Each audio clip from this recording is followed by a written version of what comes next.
बिहार, जिसकी एक बहुत बड़ी आबादी, मोटे तौर पे कहें तो करीब करीब 80 से 90% जो आबादी है वो गांव में निवास करती है। और गांव में जो निवास करने वाली आबादी है उनके जीविकोपार्जन का जो सबसे बड़ा माध्यम है वो खेती है। लेकिन बिहार की राजनीति में खेती और किसानी काफ़ी कम देखने को मिलता है जो मुद्दा बनता हो किसी चुनाव में। इस साल भी बिहार विधानसभा चुनाव है और इस बिहार विधानसभा चुनाव में को लेके ही हम बात करेंगे कि इस बार खेती या कृषि कितना बड़ा मुद्दा बन सकता है। क्योंकि मैं इसलिए बात करना चाह रहा हूँ कि आज़ादी से पहले स्वामी सहजानंद की यह कर्मभूमि रही और उस दौर में किसानों को एक जो आधिकारिक रूप से जो संगठन काम करता था वो सहजानंद सरस्वती का था। और उस दौरान उन्होंने खेती, कृषि और भूमि तमाम चीज़ों को लेके काफ़ी कुछ आवाज़ अपना बुलंद किया। और उस दौर में माना जाता था कि महात्मा गांधी से ज़्यादा लोग जो किसान थे या इस क्षेत्र के लोग वो स्वामी सहजानंद सरस्वती को पसंद करते थे और उन्हें लगता था कि यही ये व्यक्ति है जो हमारी खेती और हमारे विकास और हमारे उद्धार की बातें कर सकता है।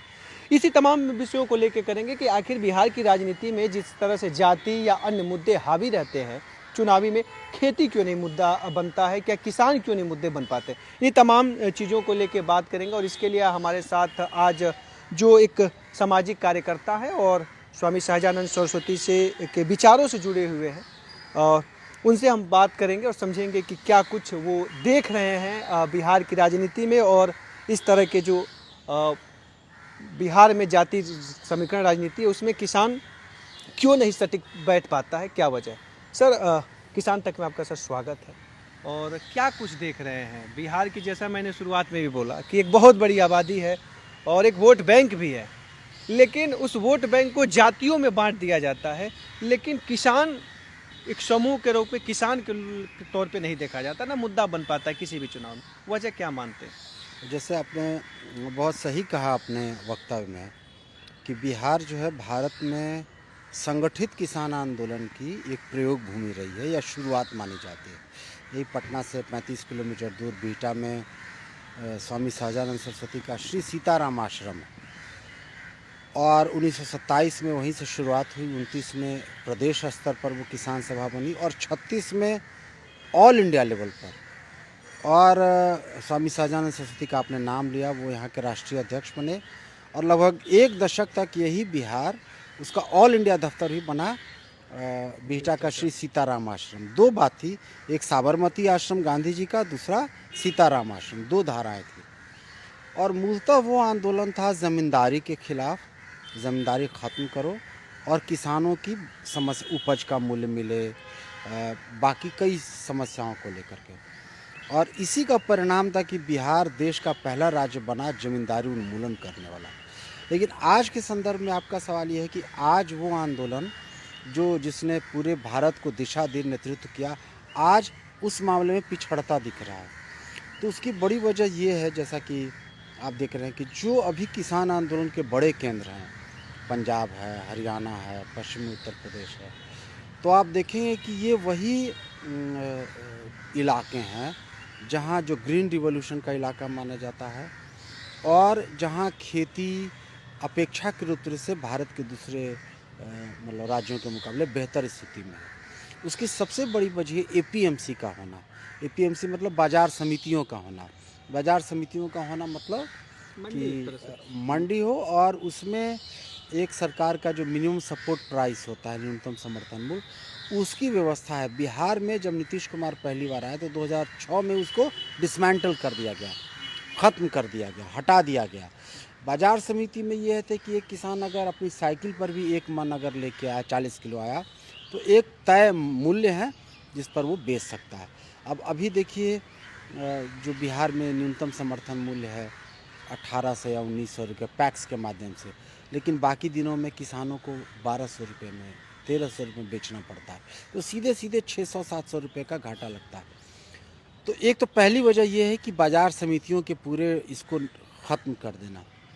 दूसरी बड़ी वजह यह है कि किसानी में एक बहुत बड़ा परिवर्तन आया है। जैसे मान लीजिए कि आपके पास ज़मीन है, 4 बीघा ज़मीन है, अब आप पटना में रहते हैं, अब आप खुद खेती नहीं करते हैं, आपने उसको पट्टे पे लगा दिया, या तो मतलब नकदी लगा दिया या आधा अनाज का आधा जिसको बटैया कहते हैं, तो खेत आपकी है लेकिन किसानी आप नहीं कर रहे हैं। अब कौन किसान लड़ेगा इसके लिए, जो किसानों के समस्या हैं? आपको तो सीधे सीधे यहाँ से भी कमाई एक मिल जा रहा है। तो जो दरअसल किसानी करता है उसके पास खेत नहीं, और जिसके पास खेत है उसका खेती में इंटरेस्ट नहीं। तो ये एक जो अंतर विरोध है, ये एक बहुत दूसरी वजह है।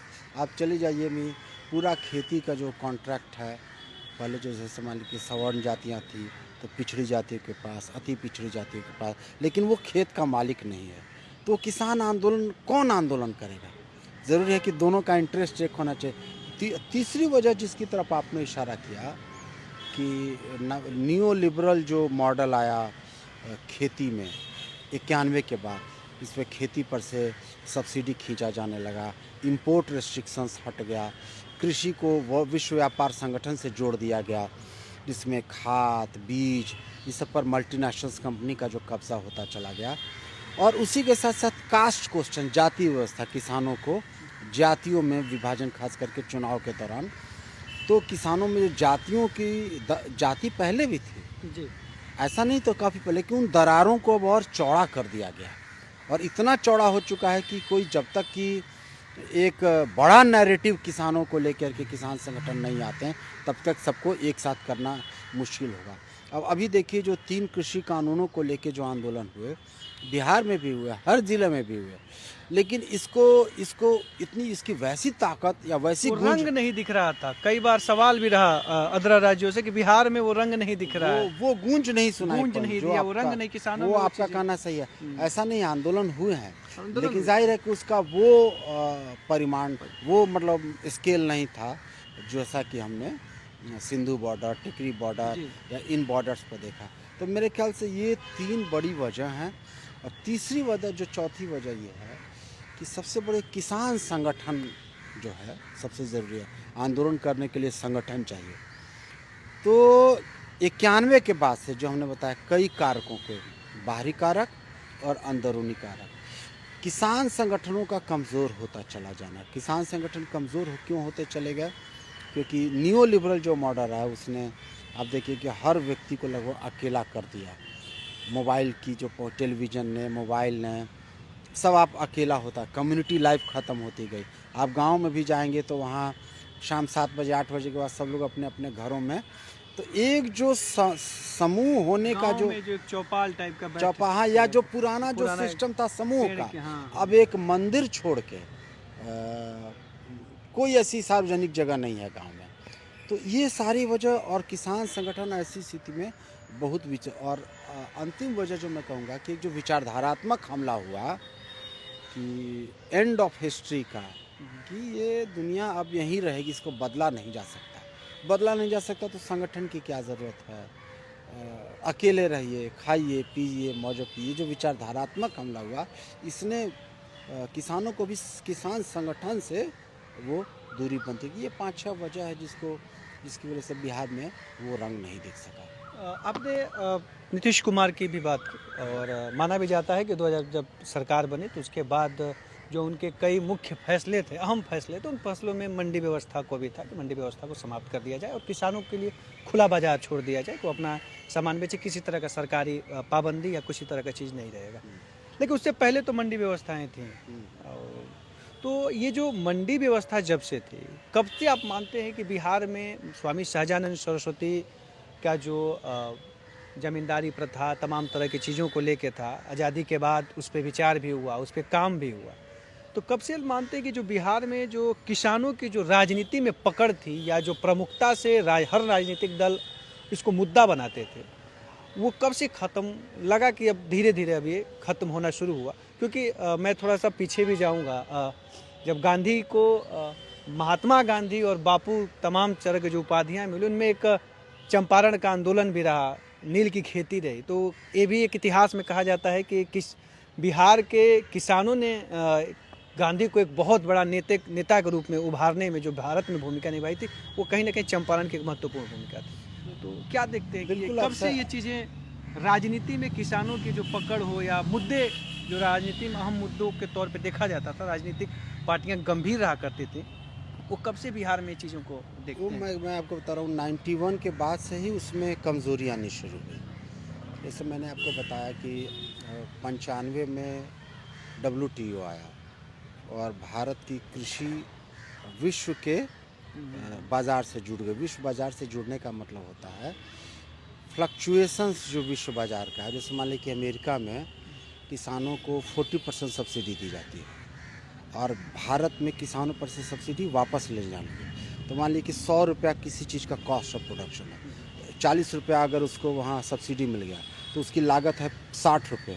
तो वो अगर 80 रुपये में बिहार में हिंदुस्तान में बेचता है, क्योंकि विश्व व्यापार संगठन की वजह से इंपोर्ट रिस्ट्रिक्शन हट गया, तो उसके सामान सस्ते होने। जैसे बिहार में चीनी मिल का इतना बड़ा जाल था, जी, मैं वही बात कर रहा हूँ। लेकिन ऑस्ट्रेलिया से जब चीनी आने लगा, क्योंकि जब बाहर से जो चीनी, यही स्वाधीनता आंदोलन, किसान आंदोलन की सबसे प्रमुख मांग क्या थी स्वामी सदानंद सरस्वती, कि बाहर से जो सामान आता है उस पर आप टैक्स लगाइए। यही स्वाधीनता आंदोलन का, अभी जो यही मामला चल रहा है हाँ, और यही किसान आंदोलन की भी मांग थी कि उनके पास संसाधन ज़्यादा हैं। तो यहाँ सरकार ने 91 के बाद से खेती पर से, बीज से, कृषि उपकरणों पर से जो उसका सपोर्ट था वो खींचने लगी और बाहर जो विकसित देशों के सामानों से, कृषि प्रोडक्ट से बिहार का या भारत का सामान पटने लगा। तो इसमें उसका तो विश्व व्यापार संगठन की वजह से फ़ायदा हुआ, हम लोग उजड़ने लगे। इसीलिए आप देखिएगा कि सबसे ज़्यादा किसानों ने आत्महत्या किया कहाँ? भारत में। लगभग अब तक 91 के आज से 6 लाख से 7 लाख किसान आत्महत्या कर चुके हैं। भारत में अंग्रेज़ों के समय भी किसानों ने कभी इस तरह से आत्महत्या नहीं की थी। अकाल से मरते थे, सूखा से मरते थे, अभाव और गरीबी से मरते थे, लेकिन किसान क्यों आत्महत्या कर रहा है? तो ये इसकी वजह से। बल्कि आप कहेंगे कि बिहार की एक ख़ास बात रही कि इतनी मुश्किलात के बाद भी बिहार के किसानों ने, जैसा महाराष्ट्र के किसानों ने या कर्नाटक किसानों ने आत्महत्या की, वैसी आत्महत्या नहीं की। उसकी वजह जो मैं आपको बता रहा हूँ कि एक जो रवायत थी, एक जो लड़ने भिड़ने का जो मुद्दा था, ये एक जो जज्बा था। तो एक जो सबसे इम्पोर्टेंट बात यह है कि जिन सवालों को लेकर स्वामी सदानंद सरस्वती ने या महात्मा गांधी ने स्वाधीनता आंदोलन लड़ाई गई कि खेती को, विश्व वैश्विक पूंजी को आप देश की भौगोलिक सीमा के बाहर रखिएगा या अगर उसके उत्पाद आते हैं तो उस पर टैक्स लगाएगा, उसको इस सरकार ने 91 के बाद ख़त्म कर दिया। उसी का परिणाम है कि बिहार में आपको 2006 आते आते जो सपोर्ट था, यही तो स्वाधीनता आंदोलन, किसान आंदोलन की मांग थी कि किसानों की जो उपज का सही मूल्य मिले, उसको आपने समाप्त किया। और इसलिए उसके बाद देखिए कि 5-6 के बाद पलायन बिहार से बहुत ज़्यादा बढ़ा, बहुत बड़े पैमाने के, कि यहाँ खेती महंगी होती चली गई, तो आपके पास सिर्फ मजबूरी और उद्योग नहीं रहने की वजह से उनको दूसरे राज्यों में ये करना। तो आप जो पूछ रहे हैं 91 रेफरेंस पॉइंट है। 91 के पहले आप देखिए कि किस तरह का किसान संघर्ष होता था। किसान संघर्ष होता था ज़मीन के लिए। बिहार में आपको पता होगा कि भूदान आंदोलन को सबसे ज़्यादा सफलता बिहार में मिली। अभी भी खासकर कि चंपारण और जहाँ से महात्मा गांधी के हज़ारों एकड़ ज़मीन पूर्णिया के इलाकों में अभी भी एक एक लोगों के पास है। ज़मींदारी उन्मूलन के बाद भी दूसरे तरीके से, बल्कि बिहार विधानसभा में 756 ज़मींदारों की सूची थी जिनकी ज़मीन बांटने का मुद्दा था।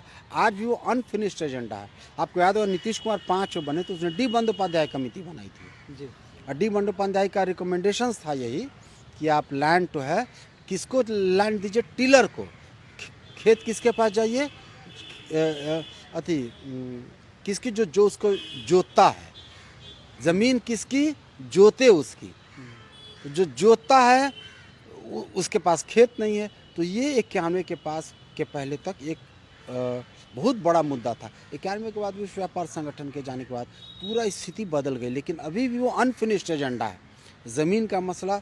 दूसरी बात, एक खेती में एक बहुत बड़ा परिवर्तन हुआ है कि गैर कृषि मजदूरों की संख्या में इजाफा होता चला गया खेत मजदूरों के बदले। अब देखिएगा कि बिहार के अलग अलग इलाकों में पहले खेत मजदूर संगठन होता, अब ग्रामीण मजदूर होते हैं।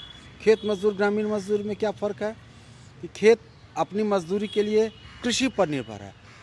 ग्रामीण मजदूर नरेगा में भी जाकर कर सकता है, कंस्ट्रक्शन कर्म में है मजदूर, लेकिन वो गैर कृषि में, NSSO का डाटा देखेंगे तो गैर कृषि मजदूरों की संख्या में बढ़ोतरी होती है। तो इससे बहुत बड़ा चेंज 91 के बाद होता चला गया और इसकी वजह से ये सारी परिस्थितियाँ आई। तो क्या लगता है कि इस विधानसभा चुनाव में यहाँ आने वाले जो भी चुनाव है बिहार में कभी किसान मुद्दा बनेंगे?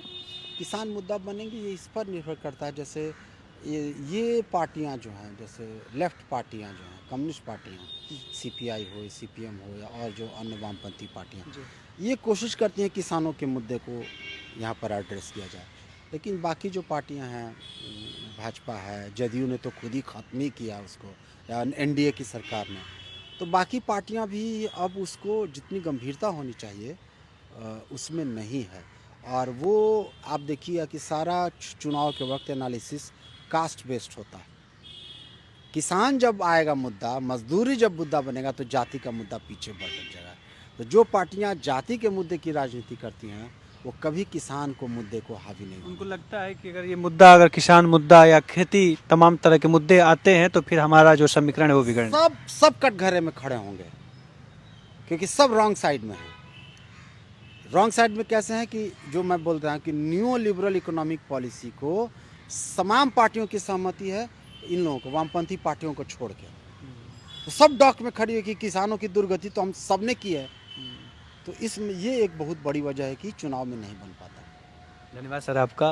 तो ये थे अनीश अंकुर जी, एक सामाजिक कार्यकर्ता, और उन्होंने बड़ा स्पष्ट बताया कि अगला चुनाव हो या ये चुनाव हो, मुद्दा जाति वाला ही रहने वाला है। और अभी किसान मुद्दा बहुत बड़ा नहीं बनने वाला। वजह एक सीधा सा है कि उनकी जो इकोनॉमी, अर्थव्यवस्था है, या उनका जो आर्थिक समृद्धि है वो काफ़ी कम है। उसके चलते बिहार जैसे राज्य में खेती, कृषि और पशुपालन मुद्दा नहीं बन पा रहा है। लेकिन देखते हैं, समय की मांग है और आने वाले दिनों में क्या कुछ होगा वो देखने वाली बात होगी। लेकिन अभी ये है कि अभी भी बिहार में राजनीति का जो पैमाना होगा वो जातीय समीकरण को लेके ही बनने वाला है, या उम्मीद भी किया जा रहा है कुछ इसी तरह से होगा। क्योंकि जिस तरह से बिहार के विभिन्न पर राजधानी पटना में हर रोज़ हर जाति का अपना एक महा रैली हो रहा है, उन तमाम रैलियों में अभी तक से कोई किसान का बहुत बड़ा रैली नहीं हुआ है राज्य स्तर पे, कि जिस पे किसान अपनी मांगों को लेके सरकार के बीच में जाए। तो किसानों को भी अपने ताकत को बताने की ज़रूरत है, तभी जाके शायद बिहार जैसे राज्य में किसान और खेती एक बहुत बड़ा मुद्दा बन सकता है चुनाव में, और इसको लेके सरकार बड़े लेवल पर सोच सकती है। खेती, कृषि, पशुपालन और ग्रामीण क्षेत्र की तमाम बड़ी खबरों के लिए देखते रहिए किसान तक। नमस्कार। अगर ये वीडियो आपको पसंद आया है तो इसे लाइक जरूर करें। अगर चैनल अभी तक सब्सक्राइब नहीं किया है तो कर लें और नोटिफिकेशन पाने के लिए बेल आइकन भी दबा दें।